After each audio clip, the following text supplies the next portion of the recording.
Hi hello ನಮಸ್ತೆ, welcome to Mamma's ರುಚಿ channel. ಯಾರೆಲ್ಲ ನನ್ನ ಚಾನಲನ್ನು ಇನ್ನೂ ಸಬ್ಸ್ಕ್ರೈಬ್ ಮಾಡ್ಕೊಂಡಿಲ್ಲ, ಟಕ್ ಅಂತ ಸಬ್ಸ್ಕ್ರೈಬ್ ಮಾಡ್ಕೊಳ್ಳಿ, ಪಕ್ಕದಲ್ಲಿರೋ ಬೆಲ್ ಐಕನನ್ನು ಪ್ರೆಸ್ ಮಾಡಿ. ಇವತ್ತಿನ ವಿಶೇಷವಾದಂತಹ ರೆಸಿಪಿ ಮಲೆನಾಡು ಭಾಗದ ಸಾಂಪ್ರದಾಯಿಕ ತಿಂಡಿಯಲ್ಲಿ ಒಂದಾದ ಹೊಸಕೆರೆ ಕಜ್ಜಾಯ. ಇದಕ್ಕೆ ಗಾರಿಗೆ ಕಜ್ಜಾಯ ಅಂತಲೂ ಕರೀತಾರೆ, ಹೊಸಕೆರೆ ಕಜ್ಜಾಯ. ಆಮೇಲೆ ಇದನ್ನು ನೋಡೋದಕ್ಕೆ ಬಳೆ ಆಕಾರ ಇರೋದ್ರಿಂದ ಬಳೆ ಕಜ್ಜಾಯ ಅಂತಲೂ ಕೂಡ ಕರಿತೀವಿ. ಮಲೆನಾಡು ಭಾಗದಲ್ಲಿ ತುಂಬ ಸ್ಪೆಷಲ್ ಆಗಿರುವಂತಹ ವಿಶೇಷವಾದಂತಹ ಸಾಂಪ್ರದಾಯಿಕ ತಿಂಡಿಯಲ್ಲಿ ಒಂದು. ಮಲೆನಾಡು ಭಾಗದಲ್ಲಿ ವಾಸಿಸುವಂಥವರಿಗೆ ಅಥವಾ ಯಾರಾದರೂ ಇಲ್ಲಿ ವಿಸಿಟ್ ಮಾಡಿದಂಥವರಿಗೆ ಈ ಕಜ್ಜಾಯದ ಪರಿಚಯ ತುಂಬ ಚೆನ್ನಾಗಿರುತ್ತೆ. ಇವತ್ತಿನ ವಿಡಿಯೋದಲ್ಲಿ ಇದನ್ನು ಹೇಗೆ ಮಾಡೋದು ಅಂತ ನೋಡೋಣ. ತುಂಬ ಈಸಿಯಾಗಿ ಮಾಡ್ಬೋದು. ಹೇಗೆ ಮಾಡೋದು ಅಂತ ನೋಡೋಣ. ಫಸ್ಟು ನಾವಿಲ್ಲಿ ಯಾವ ಪಾತ್ರೆಯಲ್ಲಿ ಅಕ್ಕಿ ಹಿಟ್ಟನ್ನು ತಗೊಳ್ತೀವಿ ಅದೇ ಅಳತೆಯಲ್ಲಿ ನೀರನ್ನು ತಗೊಳ್ಬೇಕಾಗತ್ತೆ. ನಾನಿಲ್ಲಿ 2 ಕಪ್ ಆಗುವಷ್ಟು ಅಕ್ಕಿ ಹಿಟ್ಟನ್ನು ತಗೊಳ್ತಾ ಇದ್ದೀನಿ. ಅದಕ್ಕೆ 2 ಕಪ್ಪಷ್ಟು ನೀರನ್ನು ತಗೊಂಡ್ರೆ ಸಾಕಾಗುತ್ತೆ. ನೀರು ಚೆನ್ನಾಗಿ ಕುದಿ ಬರಬೇಕು. ಸ್ವಲ್ಪ ಚೆನ್ನಾಗಿ ಕುದಿ ಬಂದ ನಂತರ ಅದಕ್ಕೆ 1 ದೊಡ್ಡ ಗಾತ್ರದ ಈರುಳ್ಳಿಯನ್ನು ಸಣ್ಣಕ್ಕೆ ಹೆಚ್ಚಿ ಹಾಕ್ಕೊಳ್ತಾ ಇದ್ದೀವಿ. ಸಣ್ಣಕ್ಕೆ ಕತ್ತರಿಸಿ ಹಾಕ್ಕೊಳ್ಳೋಣ.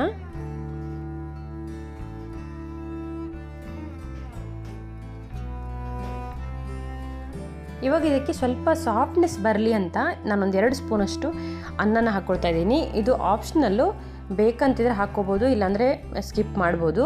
ಸ್ವಲ್ಪ ಸಾಫ್ಟಾಗಿ ಚೆನ್ನಾಗಿ ಬರುತ್ತೆ ಅನ್ನೋ ಕಾರಣಕ್ಕೆ 2 ಸ್ಪೂನಷ್ಟು ಅನ್ನನ ಹಾಕ್ಕೊಳ್ತಾ ಇದ್ದೀವಿ.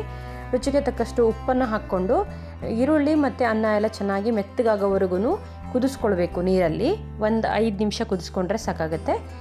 ಚೆನ್ನಾಗಿ ಕುದ್ದ ನಂತರ ಇದಕ್ಕೆ ಅಕ್ಕಿ ಹಿಟ್ಟನ್ನು ಹಾಕಿ ಸ್ವಲ್ಪ ಹಾಗೆಯೇ ತಿರ್ಸ್ಕೊಳ್ಬೇಕು.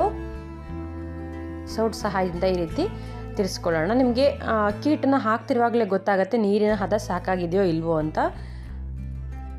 ಈ ಕನ್ಸಿಸ್ಟೆನ್ಸಿ ಇದ್ದರೆ ನೀರಿನ ಹದ ಸಾಕಾಗಿರುತ್ತೆ. 5 ರಿಂದ 8 ನಿಮಿಷ ಅಷ್ಟು ಸಣ್ಣ ಹಬೆಯಲ್ಲಿ ಹಿಟ್ಟು ಚೆನ್ನಾಗಿ ಬೇಯೋದಕ್ಕೆ ಬಿಡೋಣ. ಈ ರೀತಿ ತಿರ್ಸ್ಕೊಂಡು ಸಣ್ಣ ಊರಿನಲ್ಲಿ ಸ್ವಲ್ಪ ಬೆಂದರೆ ಸಾಕಾಗತ್ತೆ. ತಳ ಹಿಡಿದೇ ಇರೋ ಥರ ಸ್ವಲ್ಪ ತಿರ್ಸ್ಬೇಕು. ಈ ರೀತಿ ಹುಡಿಯಾಗಿ ಬರೋವರೆಗೂ, ಗಟ್ಟಿಯಾಗಿ ಬರೋವರೆಗೂ ಹಿಟ್ಟನ್ನು ಚೆನ್ನಾಗಿ ಬೇಯಿಸ್ಕೊಳ್ಬೇಕು. 5 ರಿಂದ 8 ನಿಮಿಷ ಬೆಂದರೆ ಸಾಕಾಗುತ್ತೆ ಸಣ್ಣ ಊರಿನಲ್ಲಿ. ನೋಡಿ, ಹಿಟ್ಟು ಈ ಹದಕ್ಕೆ ಬಂದರೆ ಸಾಕು. ಇಷ್ಟು ಹುಡಿಯಾಗಿದ್ದರೆ ಕರೆಕ್ಟ್ ಆಗುತ್ತೆ. ತುಂಬ ತೆಳ್ಳಗಾದರೆ ಅಷ್ಟು ಚೆನ್ನಾಗಿ ಬರೋದಿಲ್ಲ. ತುಂಬ ತೆಳ್ಳಗಾಯಿತು ಅಂತ ಅನಿಸಿದ್ರೆ ಮತ್ತೆ ಸಣ್ಣ ಊರಿನಲ್ಲಿನೇ ಹಾಗೆ ಒಲೆ ಮೇಲೆ ಒಂದು ಪ್ಲೇಟನ್ನು ಮುಚ್ಚಿ ಇಟ್ಟರೆ ಸ್ವಲ್ಪ ಗಟ್ಟಿ ಆಗ್ತಾ ಹೋಗುತ್ತೆ. ಇವಾಗ ಇದನ್ನು ಒಂದು ಪಾತ್ರೆಗೆ ಹಾಕಿ ಕಜ್ಜಾಯ ಹಿಟ್ಟನ್ನ ರೆಡಿ ಮಾಡ್ಕೋಬೇಕಲ್ಲ, ಅದಕ್ಕೆ ಒಂದು ಪಾತ್ರೆಗೆ ಹಾಕಿ ಸ್ವಲ್ಪ ತಣ್ಣಗಾಗೋದಕ್ಕೆ ಬಿಡೋಣ. ಆಮೇಲೆ ಈ ಹಿಟ್ಟನ್ನು ಚೆನ್ನಾಗಿ ನಾದ್ಕೊಳ್ಬೇಕು.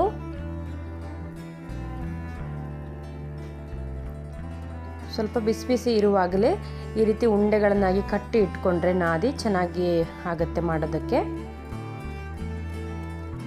ತುಂಬ ಚೆನ್ನಾಗಿ ಸ್ಮ್ಯಾಶ್ ಆಗಬೇಕು ನಾವು, ಯಾಕಂದರೆ ಇಲ್ಲಿ ರೈಸನ್ನು ಹಾಕಿರ್ತೀವಲ್ಲ, ಚೆನ್ನಾಗಿ ಸ್ಮ್ಯಾಶ್ ಆದರೆ ಕಜ್ಜಾಯ ತಿನ್ನೋದಕ್ಕೆ ಕೂಡ ರುಚಿಯಾಗಿರುತ್ತೆ. ಈ ಕಜ್ಜಾಯ ಮಾಡುವಾಗ ವಿಶೇಷ ಅಂತಂದರೆ ಈ ಕಜ್ಜಾಯನ ಹೊಸಿಯೋದು, ನಾವು ಇದನ್ನು ಹೊಸಿಯೋದು ಅಂತ ಕರಿತೀವಿ. ಇದನ್ನು ಈ ರೀತಿ ಚೆನ್ನಾಗಿ ನಾದಿದ್ದಾದ ಮೇಲೆ ಈ ರೀತಿ ಸ್ವಲ್ಪ ಹಿಟ್ಟನ್ನು ತಗೊಂಡು ಈ ವಿಡಿಯೋದಲ್ಲಿ ಕಾಣಿಸ್ತಿದೆಯಲ್ಲ ಈ ರೀತಿ ಮಾಡ್ಕೊಳ್ಬೇಕು.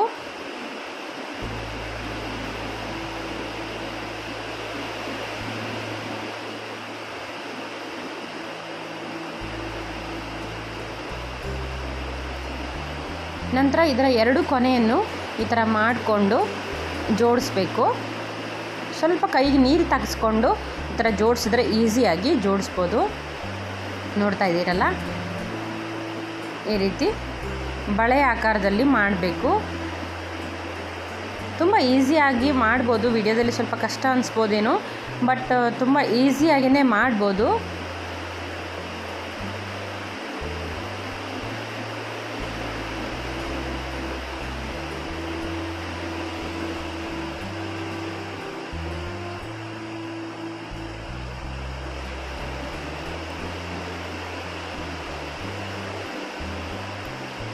ಈ ರೀತಿಯಾಗಿ ಕೈಗೊಂದು ಸ್ವಲ್ಪ ನೀರು ತಾಗಿಸ್ಕೊಂಡು ಜೋಡಿಸಿದ್ರೆ ನೀಟಾಗಿ ಗೊತ್ಕೊಳ್ಳುತ್ತೆ. ಈ ರೀತಿ ಎಲ್ಲ ಒಂದು ಸಲ ಮಾಡಿ ಇಟ್ಕೊಂಡು ಅಷ್ಟರಲ್ಲಿ ಬಾಣಲಿಲಿ ಎಣ್ಣೆನ ಹಾಕಿ ಕಾಯೋದಕ್ಕೆ ಇಟ್ಟಿದ್ದೀವಿ. ಎಣ್ಣೆ ಕಾದ ನಂತರ ಸ್ವಲ್ಪ ಕಜ್ಜಾಯನ ಬಿಟ್ಟು ಬೇಯಿಸ್ಕೊಳ್ಳೋಣ. ಒಂದು ಕಡೆ ಚೆನ್ನಾಗಿ ಬೆಂದ ಮೇಲೆ ಇನ್ನೊಂದು ಕಡೆ ತಿರುಗಿಸಿ ಬೇಯಿಸ್ಕೊಳ್ಳೋಣ.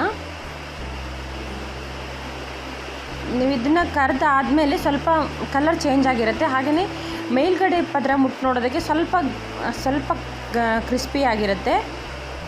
ನಿಮಗೆ ನೋಡುವಾಗಲೇ ಗೊತ್ತಾಗುತ್ತೆ. ಹಾಗೆ ಒಂಚೂರು ಟಚ್ ಮಾಡಿ ನೋಡಿದ್ರೆ ಸ್ವಲ್ಪ ಕ್ರಿಸ್ಪಿ ಆಗಿರುತ್ತೆ. ಅಷ್ಟಾದರೆ ಸಾಕು, ಚೆನ್ನಾಗಿ ಬೆಂದಿರುತ್ತೆ. ಎರಡು ಕಡೆನೂ ಚೆನ್ನಾಗಿ ಬೇಯಿಸ್ಕೊಳ್ಬೇಕು.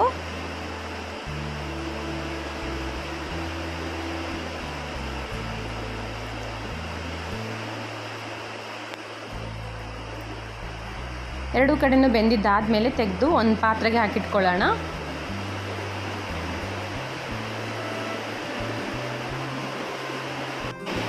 ಈ ಕಜ್ಜಾಯನ ಮಾಡೋದಕ್ಕೆ ಈ ಥರ ಕಡ್ಡಿ ಇದ್ದರೆ ತುಂಬ ಒಳ್ಳೆಯದು. ತೆಗೆಯೋದಕ್ಕೆಲ್ಲ ತುಂಬ ಈಸಿ ಆಗುತ್ತೆ. ನೋಡಿದ್ರಲ್ಲ ಎಷ್ಟು ಈಸಿಯಾಗಿ ಹೊಸಕೆರೆ ಕಜ್ಜಾಯನ ಮಾಡ್ಬೋದು ಅಂತ. ಇದಕ್ಕೆ ಹೆಚ್ಚಿಗೆ ಇಂಗ್ರೀಡಿಯೆಂಟ್ ಕೂಡ ಬೇಕಾಗಲ್ಲ, ಈಸಿಯಾಗಿ ಆರಾಮಾಗಿ ಮಾಡ್ಕೊಳ್ಬೋದು. ನಮ್ಮ ಮಲೆನಾಡು ಭಾಗದಲ್ಲಿ ಯಾರೇ ಅತಿಥಿಗಳು ಬಂದ್ರೂ ವಿಶೇಷವಾಗಿ ಮಾಡುವಂತಹ ಸಾಂಪ್ರದಾಯಿಕ ತಿಂಡಿಯಲ್ಲಿ ಇದೊಂದು. ಈ ಕಜ್ಜಾಯಕ್ಕೆ ಜೊತೆಯಾಗಿ ಆಲೂಗಡ್ಡೆ ಸಾಂಬಾರಾಗಿರ್ಬೋದು, ಯಾವುದೇ ತರಕಾರಿ ಸಾಂಬಾರಾಗಿರ್ಬೋದು, ಪಲ್ಯ ಚೆನ್ನಾಗಿರುತ್ತೆ. ಆದರೆ ಇದಕ್ಕೆ ವಿಶೇಷವಾಗಿ ಚಿಕನ್ ಸಾರಾದರೆ ತುಂಬ ಚೆನ್ನಾಗಿರುತ್ತೆ. ಚಿಕನ್ ಸಾಂಬಾರು ಜೊತೆಗೆ ಹೊಸಕೆರೆ ಕಜ್ಜಾಯ ತಿನ್ನೋದೇ ಒಂದು ಖುಷಿ. ಯಾರೆಲ್ಲ ಈ ಕಾಂಬಿನೇಷನ್ ಟ್ರೈ ಮಾಡಿದ್ದೀರಾ ಕಮೆಂಟ್ ಮಾಡಿ. ಹಾಗಿದ್ರೆ ಇವತ್ತಿನ ವಿಡಿಯೋ ನಿಮಗೆ ಇಷ್ಟ ಆಯಿತು ಅನ್ಕೋತೀನಿ. ಇಷ್ಟ ಆಗಿದ್ರೆ ಒಂದು ಲೈಕ್ ಕೊಡಿ, ಶೇರ್ ಮಾಡಿ. ನನ್ನ ಚಾನಲನ್ನು ಇನ್ನೂ ಸಬ್ಸ್ಕ್ರೈಬ್ ಮಾಡ್ಕೊಂಡಿಲ್ಲ ಅಂದರೆ ದಯವಿಟ್ಟು ಸಬ್ಸ್ಕ್ರೈಬ್ ಮಾಡ್ಕೊಳ್ಳಿ. ಫ್ರೆಂಡ್ಸು ಫ್ಯಾಮಿಲಿಯೊಂದಿಗೆ ಶೇರ್ ಮಾಡಿ. ಒಂದೊಳ್ಳೆ ರೆಸಿಪಿಯೊಂದಿಗೆ ಮತ್ತೆ ಬರ್ತೀನಿ. Thank you for watching. Have a nice day.